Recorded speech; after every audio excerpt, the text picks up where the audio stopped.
All right, y'all, so check it out, man. I've seen a little bit of what's new for the 2024 shot, but I got to be straight with you. This is probably one of the more cooler, more favorite things that I've seen for me. And now here we are with my genius cousin Matt, and he's going to talk to us about this and a couple other guns, but we decided to start with something with a high cool factor.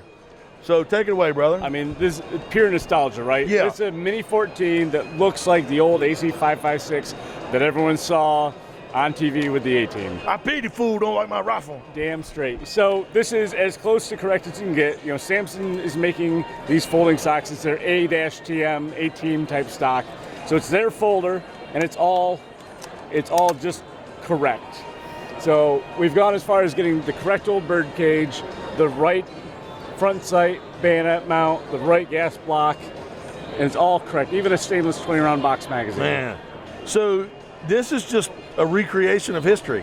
As close as you can make it today. Right. But then doing other things, like this is a half 28 muzzle thread. It's not any weird ancient choices of the day. It's what we need today. Sure.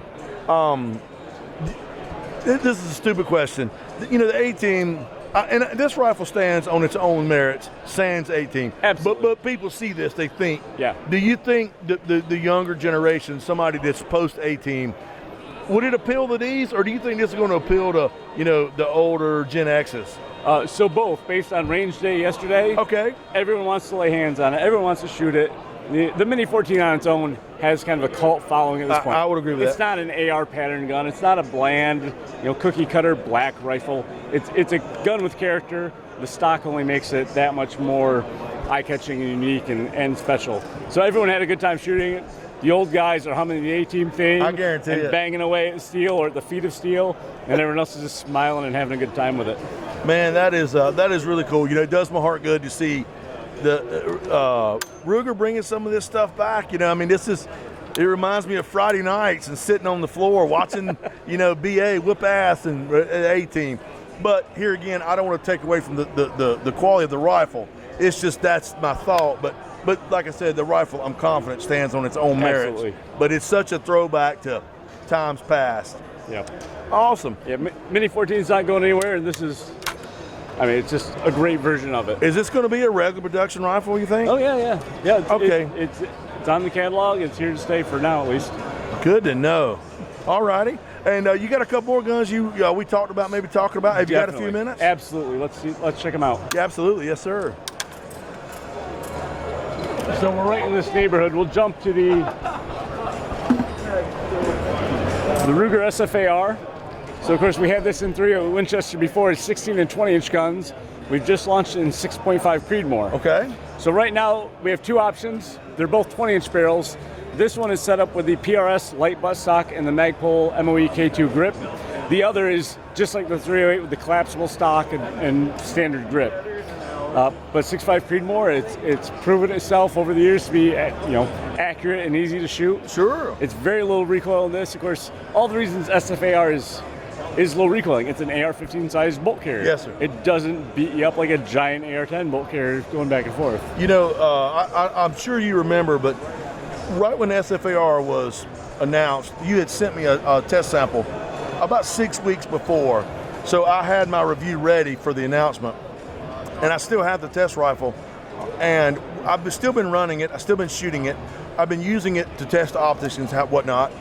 Now, at this point, round count, I don't know, a couple 3,000 rounds, yeah. Which I know ain't a whole lot, but it's not showing any signs of wear. It's not showing any signs of failure. And a lot of people, when they saw my review, were like, "Is this going to work? Is this going to have the longevity?" But even in my small sampling, it seems to be doing fine. Yeah, and I promise, we do our due diligence. We try to be harder on the guns than most customers ever can. If you're at rental range, maybe you'll eventually get to the round counts we give it.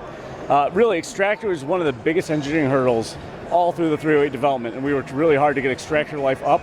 Okay. And, it's an extractor. You should probably replace it at some point, but you're probably not going to break it before you decide to replace it. Well, that's good to hear, man. I'm glad to see that's a successful rifle for you, and now you're just expanding the caliber catalog, so to speak, on that platform. Absolutely. Awesome. Yeah, it's one of my favorites. It's a good-looking rifle. Thank a lot you. of innovation in that, man. I think so. And do we have time for one more? Yeah, sure. The the Ruger American Rifle Gen 2. Okay, where would we find that? Right over here.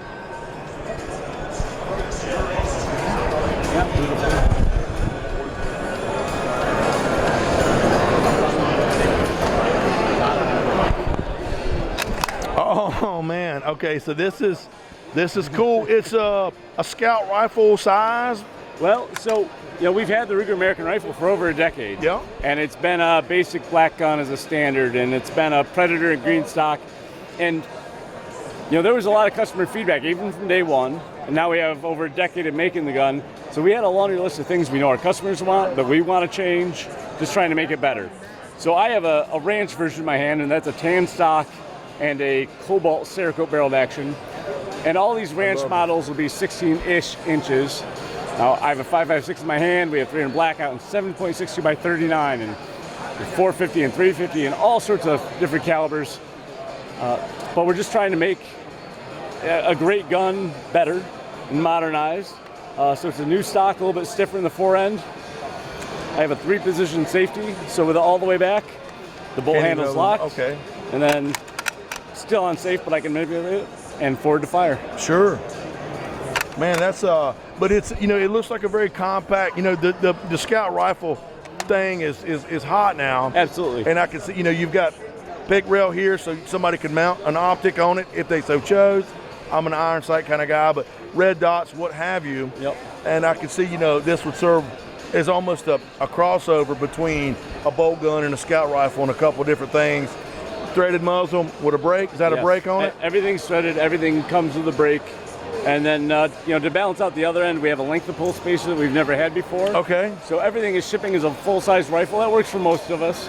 But smaller shooters, even our compact wasn't quite small enough. So if you take the spacer out, it becomes a 12-inch, really short length of pull. Oh, nice. Okay. And that's true whether it's a 16-inch ranch or a 20-inch standard model or even a longer barrel Predator. So something like this, though, you could buy for your kid, and they could grow into it. Absolutely. So we have some intermediate length spacers on Shop Ruger. Okay. So you can certainly do that to grow with the rifle size as well.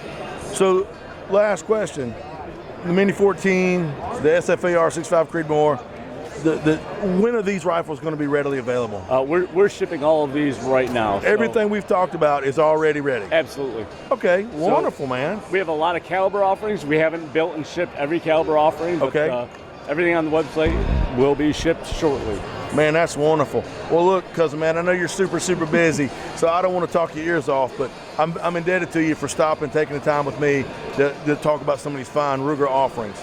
That's what we're here for, Hunter. Awesome. Thank you, brother. Great to see you. I certainly enjoyed it.